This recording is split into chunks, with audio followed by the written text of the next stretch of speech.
Is America going in the same direction as Europe and Greece in particular? We've got the expert for you, Peter Boockvar, with Miller Tabak. He's the equity strategist there. He knows all things about debt and equities. Peter, thank you very much for coming in today. Thanks, Stuart. It's the question that everybody's asking. They see what's happening in Europe, fraying around the edges, and they say, well, is America long-term going in the same direction? Is it?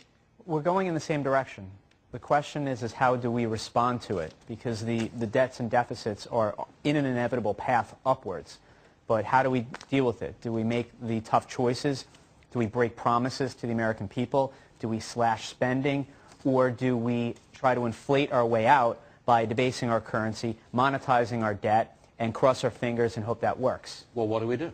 What do you think is the likely outcome? The likely outcome is the politicians don't make the tough choices. Right. We continue quantitative easing.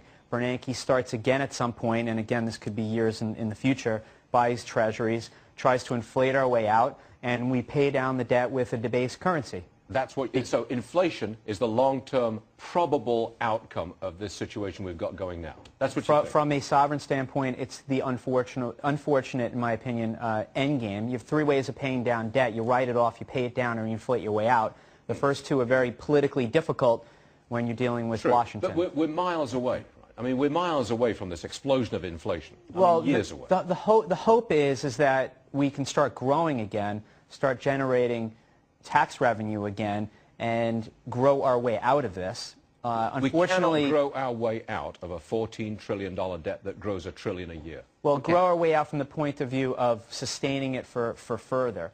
Medicare and Medicaid, it all comes down to those two programs, and unless those change, then you will reach an inevitable major problem.